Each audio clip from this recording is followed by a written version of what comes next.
Hello, जय हिंद दोस्तों। मैं शुभम आपका स्वागत करता हूं आपके अपने इस यूट्यूब चैनल शुभम ई क्लासेस में। और आज का जो हमारा सेशन है वो हमारा पॉलिटी से यानी कि संविधान संबंधित प्रश्नों का रहने वाला है। और ये हमारा इस सीरीज का 5वां पार्ट है।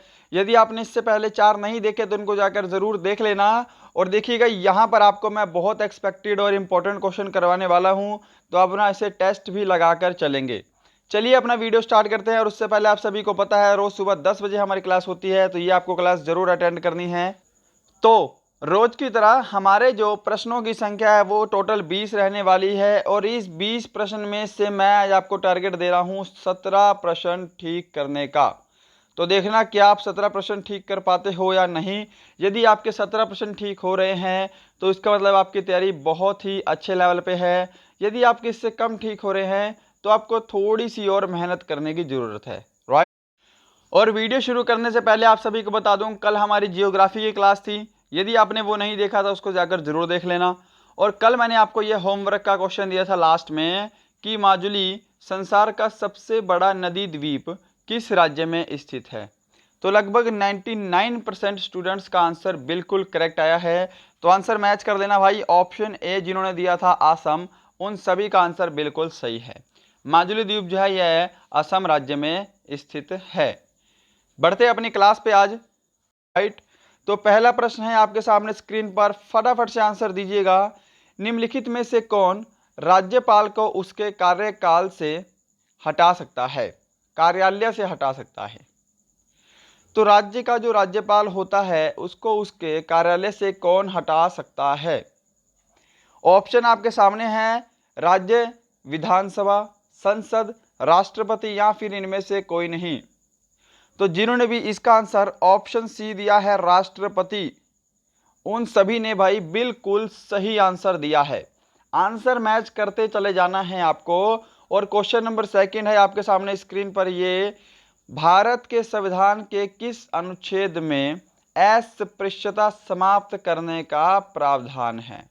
और ये वाला प्रश्न मैं आपको अपने पुरानी वीडियोस में भी करवा चुका हूँ और ये इंपॉर्टेंट है और एक्सपेक्टेड है, बार बार आ चुका है आपके एग्जाम में, इसलिए मैं भी बार बार इसको ऐड कर लेता हूँ। तो यहाँ पर देखिएगा, जिन्होंने भी इसका आंसर ऑप्शन ए अनुच्छेद 17 दिया है उन सभी का आंसर बिल्कुल राइट है। अस्पृश्यता का अंत अनुच्छेद 17 के अंतर्गत हुआ है। क्वेश्चन नंबर थर्ड है आपके सामने स्क्रीन पर, मुख्य चुनाव आयुक्त की नियुक्ति कौन करता है। गृह मंत्री, प्रधानमंत्री, संसद या फिर राष्ट्रपति। मुख्य चुनाव आयुक्त की नियुक्ति कौन करता है। तो यहां पर जिन्होंने भी आंसर ऑप्शन डी दिया है राष्ट्रपति, उन सभी ने बिल्कुल सही आंसर दिया है। मुख्य चुनाव आयुक्त की नियुक्ति राष्ट्रपति करता है। सही है जी। चलो नेक्स्ट क्वेश्चन देखते हैं। यहाँ पे क्वेश्चन नंबर 4 है आपके सामने और आप कमेंट बॉक्स में मुझे बता सकते हैं कि इस समय वर्तमान में भारत के मुख्य चुनाव आयुक्त कौन हैं। क्वेश्चन नंबर 4, संविधान के किस अनुसूची में राज्यपाल, राष्ट्रपति, भारत के मुख्य न्यायाधीश आदि के वेतन दिए गए हैं। भाई बहुत इंपॉर्टेंट क्वेश्चन है और अगर आपने अनुसूचियां पढ़ी हैं तो आप इसको बहुत आसानी से आंसर दे देंगे। इसका राइट आंसर होगा ऑप्शन बी, द्वितीय अनुसूची के अंतर्गत ही वेतन का प्रावधान दिया गया है। मैं उम्मीद करूंगा बहुत सारे लोगों का यह आंसर सही होना चाहिए। यदि आपको यह क्वेश्चन नया लग रहा है, हालांकि नया नहीं है, यदि आपने यह क्वेश्चन पहले नहीं पढ़ा तो आप इसको जरूर अपनी नोटबुक में नोट करेंगे। क्वेश्चन नंबर 5 है आपके सामने स्क्रीन पर, राष्ट्रपति पर महाभियोग चलाने हेतु कितने दिन पूर्व उसे नोटिस देना होता है। बहुत इंपॉर्टेंट प्रश्न है जी। 14 दिन, 15 दिन, 7 दिन या फिर 10 दिन। राष्ट्रपति पर महाभियोग चलाने हेतु उसे कितने दिन पहले नोटिस देना होता है। जिन्होंने भी आंसर इसका ऑप्शन ए दिया है 14 दिन। 14 दिन भाई सभी ने बिल्कुल सही आंसर दिया है। ओके। और देखिए, राष्ट्रपति पर महाभियोग चलाने की प्रक्रिया जो है यह यूएसए से ली गई है, यानी कि अमेरिका के संविधान से ली गई है।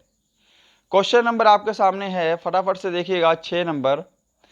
स्वतंत्र भारत में राज्यसभा के प्रथम सभापति कौन थे?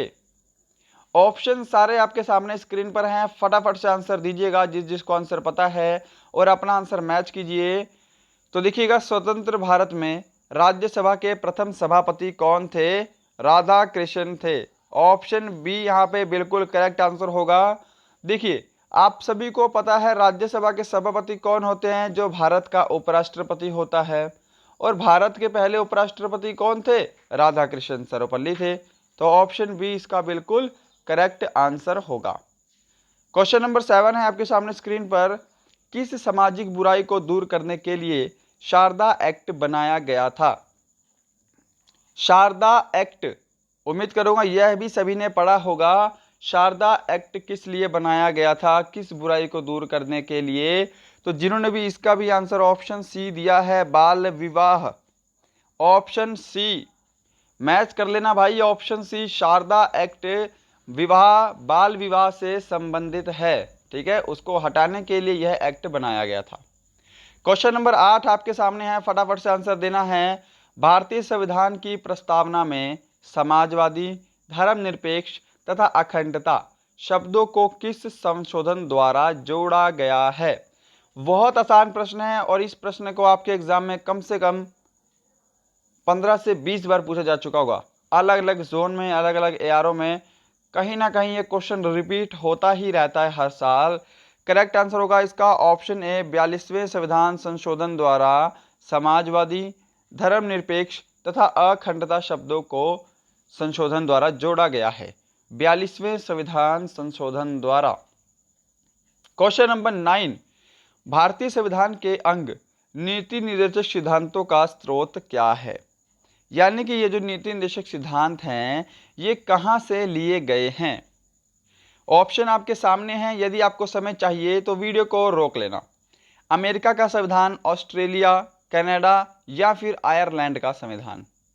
सही आंसर होगा इसका ऑप्शन डी। देखो भाई, ऑप्शन डी क्या सभी ने आंसर दिया है? ऑप्शन डी सभी का सही आंसर है जिन्होंने भी दिया है।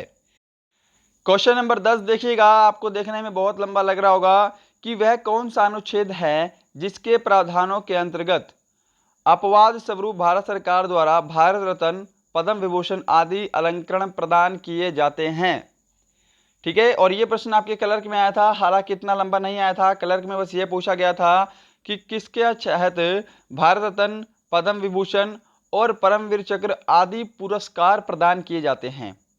तो वो कौन सा अनुच्छेद है जिसके तहत पुरस्कार प्रदान किए जाते हैं? और उपाधियों का अंत भी इसको बोला जाता है। तो करेक्ट आंसर भाई जिन्होंने भी ऑप्शन डी दिया है ना, अनुच्छेद 18, उनका सही आंसर होगा। इसको याद कर लेना, ठीक है। क्वेश्चन ज्यादा हार्ड नहीं है, ये आया हुआ क्वेश्चन है, लैंग्वेज मैंने हार्ड किया इस क्वेश्चन की। क्वेश्चन नंबर 11 मैच करो भाई फटाफट से। लोकसभा की सदस्य हेतु न्यूनतम आयु सीमा कितनी है? 25 वर्ष, 30 वर्ष, 35 वर्ष, 18 वर्ष? ये क्वेश्चन मुझे नहीं लगता कि किसी का भी गलत होना चाहिए।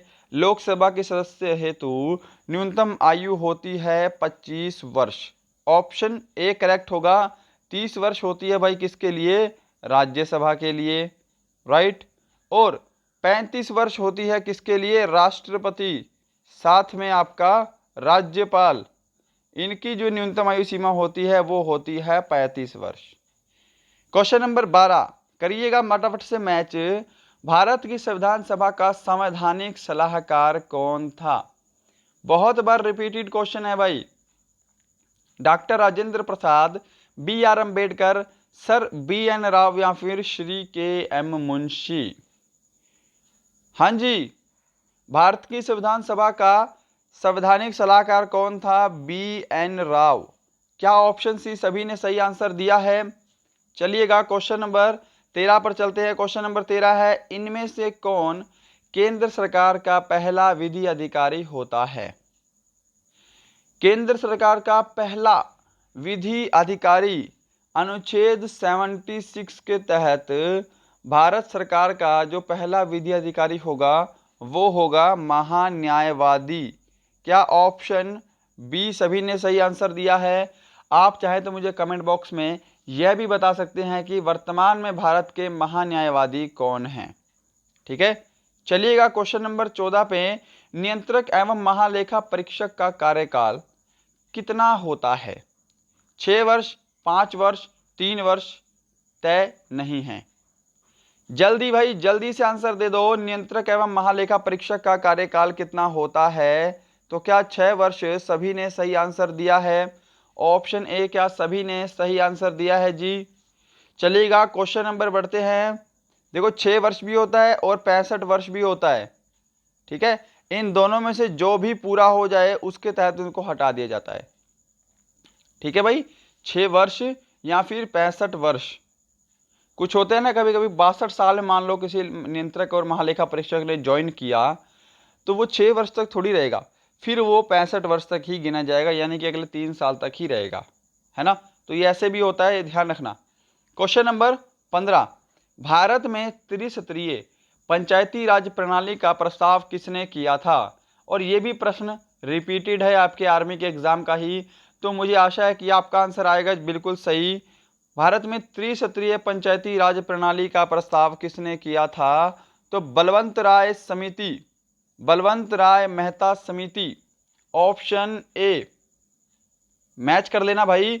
और आप चाहो तो इस पूरी वीडियो का बिल्कुल फ्री में पीडीएफ भी डाउनलोड कर सकते हो, बिल्कुल फ्री में कंप्लीट पीडीएफ। ठीक है, डिस्क्रिप्शन में हमारे टेलीग्राम का लिंक मिलेगा, वहां जाके टेलीग्राम ज्वाइन कीजिए और इसका बिल्कुल फ्री में आप पीडीएफ डाउनलोड कर सकते हैं।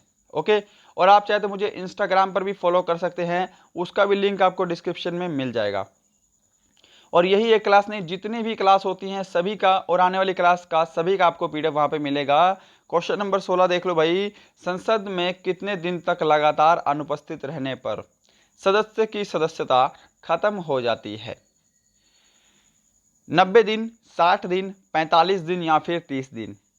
तो देखिएगा, यदि कोई सदस्य लगातार 60 दिन यानी कि 2 महीने तक संसद में अनुपस्थित हो तो उसकी सदस्यता समाप्त हो जाती है। तो क्या ऑप्शन बी 60 दिन सभी का सही है? मैच कर लेना भाई। क्वेश्चन नंबर 17 देख लो, संवैधानिक प्रणाली के असफल हो जाने पर किसी राज्य में राष्ट्रपति शासन संविधान के किस धारा के अंतर्गत लगाया जाता है? तो देखो कितना आसान प्रश्न है। अब यहाँ पर देखो आंसर भी गलत आ रहे होंगे 2-4 लोगों के। क्यों आ रहे होंगे? कि कुछ लोगों ने यहाँ पे 352 आंसर दिया होगा, है ना। गलत है भाई। यहाँ पर आपसे बोला है लैंग्वेज पे मत जाना, लैंग्वेज मैंने घुमाई है, आपके लिए टफ की है। ओके, राज्य में राष्ट्रपति शासन, राज्य में राष्ट्रपति शासन बोला है तो किसी राज्य में राष्ट्रपति शासन लगेगा अनुच्छेद 356 के तहत। ठीक है, ये ध्यान रखना। 352 लगता है केंद्र सरकार के तहत। पूरे भारत में जब कोई युद्ध की स्थिति आ जाती है या फिर कोई ऐसा आपातकाल आ जाए, उससे निपटने के लिए 352 लगाया जाता है पूरे भारत में। राज्य में 356 और 360 जो है वो किसके लिए होता है? वो होता है वित्तीय आपातकाल, जो कि अभी तक एक भी बार नहीं लगाया जी। क्वेश्चन नंबर 18 देख लो जी फटाफट से, धर्मनिरपेक्ष राज्य किसे कहते हैं? जल्दी से आंसर देना। धर्मनिरपेक्ष राज्य किसे कहते हैं? तो इसके ऑप्शन में नहीं पढ़ूंगा, समय वेस्ट हो जाएगा थोड़ा सा आपका, है ना।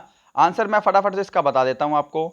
तो यहाँ पर भाई जिन्होंने ऑप्शन डी दिया है, जिसका अपना कोई धर्म ना हो उसे धर्मनिरपेक्ष बोलते हैं, यानी कि जो किसी भी धर्म में पक्षपात नहीं करता। ठीक है भाई, सेक्युलर, उसको धर्मनिरपेक्ष बोलते हैं। क्या ऑप्शन डी आप सभी का करेक्ट आंसर है? रिपीटेड क्वेश्चन दिया है ये भी। चलिएगा क्वेश्चन नंबर 19 पे चलते हैं। निम्नलिखित में से मूल अधिकारों का संरक्षक कौन है? तो देखो भाई, यदि आपके मूल अधिकारों का हनन हो रहा है, उनका शोषण हो रहा है, तो आप न्यायालय में जा सकते हैं, उसके खिलाफ जो है अपना हक मांग सकते हैं, अपना मुकदमा दर्ज करा सकते हैं। ठीक है जी। तो पहला प्रश्न बोलता है कि इनमें से कौन न्यायालय में परिवर्तनीय है ना। तो वहां पे आकर आपका मूल अधिकार आएगा। न्यायालय में संरक्षण कौन है? निम्नलिखित में से मूल अधिकारों का संरक्षक कौन है, यानी कि मूल अधिकारों की रक्षा कौन करता है? यदि आपके मूल अधिकारों का हनन हो जाता है तो वो करती है न्यायपालिका, यानी कि कोर्ट। ये भी आपको ध्यान रखना है। ऑप्शन ए इसका बिल्कुल सही आंसर होगा। क्वेश्चन नंबर 20 है और आज का लास्ट प्रश्न है, फटाफट से मैच कर लो जी। लोकसभा अध्यक्ष अपना त्यागपत्र किसको संबोधित करता है? लोकसभा अध्यक्ष अपना त्यागपत्र किसको संबोधित करता है? ऑप्शन डी, लोकसभा के उपाध्यक्ष को संबोधित करता है। तो उम्मीद करूंगा यहां पर ऑप्शन डी सभी का आंसर सही होगा। तो गाइज यही था आज का वीडियो। उम्मीद करेंगे सेशन आपको हेल्पफुल लगा होगा। कमेंट बॉक्स में अपना स्कोर जरूर बताएं कि आपका स्कोर यहां पर कितना हुआ है। यदि चैनल पे नए हैं तो प्लीज़ चैनल से जरूर जुड़ें, चैनल को सब्सक्राइब करके बेल आइकन जरूर दबाएं। अगर आपने वीडियो को अभी तक लाइक नहीं किया तो जल्दी से लाइक भी कर दीजिएगा। मिलते हैं नेक्स्ट वीडियो में किसी अच्छे टॉपिक के साथ, तब तक के लिए जय हिंद, जय भारत।